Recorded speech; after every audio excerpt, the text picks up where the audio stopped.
Hi, my name is Peter Lovequist and welcome to my YouTube channel.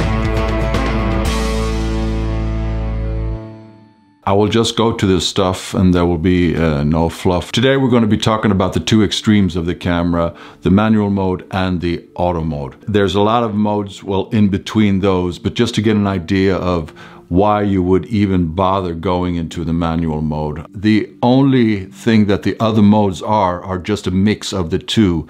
You're putting in some of the automatic features into the time priority mode and letting the camera help you in different degrees and in different ways. But the extremes are the auto and the manual. First off, where is it? Where do you actually choose? On a lot of DSLRs, you got a button that looks just like this one. This just happens to be a Canon, but a Nikon, it will be a very similar one. Instead of TV or an AV, you will have S and A.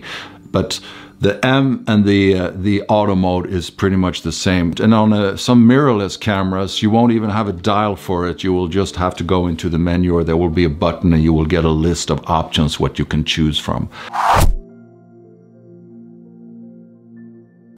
Now, what the auto mode does do for you, and usually does pretty well as long as you're within the range of what you perceive as a normal picture, or a picture that is within the range of what you're used to seeing. It does actually do the exposure for you, and it does it quite well. In some instances on a concert or things like that, when lights are coming and going, it could be quite difficult being in manual mode, although there are other options that I would choose. But if I only had the two, from manual to an auto mode, I would probably use the auto when the light conditions are changing rapidly, and I would probably end up with a whole bunch of wrongly exposed pictures if I just set it on manual mode, because I just couldn't cope with doing the changes fast enough. And maybe the most annoying part of the auto mode is that you got that flash. If there's a flash on your camera, it'll pop up and it will use the flash when the camera thinks it's necessary.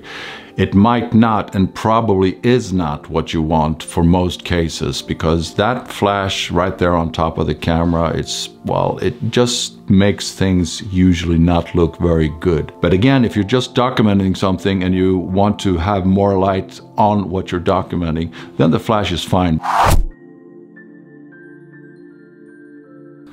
Now, what the camera doesn't do in auto mode when it comes to exposure, it's that it has absolutely no freaking idea what it is you want. It'll just go for the algorithm of what is probable, and that is what the pictures, or that's the kind of pictures it will try to produce. For example, you want to do a silhouette picture. You have a bright background, the sun going down, or anything else bright, and you have somebody who you would want to be as just a silhouette, like a dark shadow right in the foreground of the picture. It could work. Sometimes it does and sometimes it doesn't. It's all depending on where you're pointing the camera and how big of a range of measurements you're having set on your camera. But it could be a difficult one, and the result you would be getting would not be consistent. There's a lot of things that will actually have an influence on the outcome of what that picture would be. Another problem would be when you have huge amounts of a part in the picture that is either dark or very bright, like on a snow landscape. The camera will most definitely take that picture as a very bright one, and it will tone it down. The snow will ending up being just gray. And the same would go if you would take a picture where there's a lot of darkness in it and there's just one small bright spot in it. There's a picture I saw, I haven't taken it myself, but could it be like a coal mine or something like that? There's a huge amount of coal lying about, and you have this little yellow tractor driving about in it. That picture would be really, really difficult for a camera to estimate. So in auto mode, what you're having control over is the composition and pretty much nothing else. And in manual mode, then you will pretty much have to do everything yourself. You have to decide the exposure, and you have to decide the white balance if you're not putting it in auto mode. So then obviously the question is, why? Why would I want to bother learning these things when the camera is producing pretty good pictures anyway? The exposure is, most of the times quite nice. Well, the reason is that once you go into the manual mode, you're not controlling actually the exposure. That one is usually not what you as a creative photographer are doing in your creativity. It's more like the blurry background that you will have with the aperture settings. Like in a portrait, you would want to have a nice and blurry behind the model or behind the person who is being portraited. As in a nature photo, you would want the depth of field to be, you know, sharp from the very foreground and probably all the way to the last mountain or the last tree you see in the distance. Those are the aperture settings, and they do affect the exposure, but they also do affect these depth of field things. And there's a lot you can do with them, and it's really, really fun.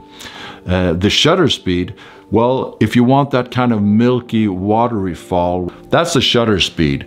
Shutter speed also controls the exposure, how bright or dark the picture will be in combination with the aperture settings. But the effect of the shutter speed will be either you have this milky waterfall, or you could just have a raindrop apparently just frozen into mid-air, or whatever you would like to do, catch as it's coming or falling or moving. You can just stop it. That's what the shutter speed will do for you.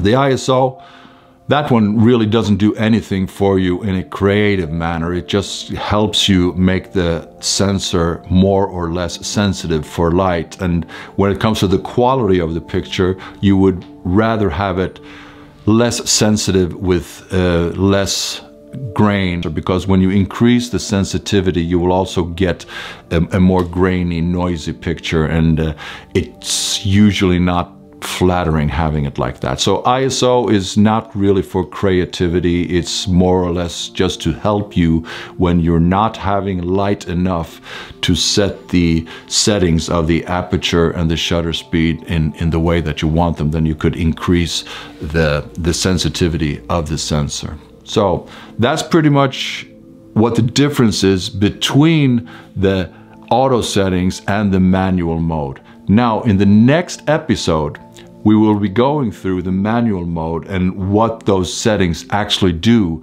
and how you can change them in order to get these more creative results. So next time, there will be coming videos in a regular manner, and I will try to share whatever I can with you all, and I hope to see you soon again. Bye.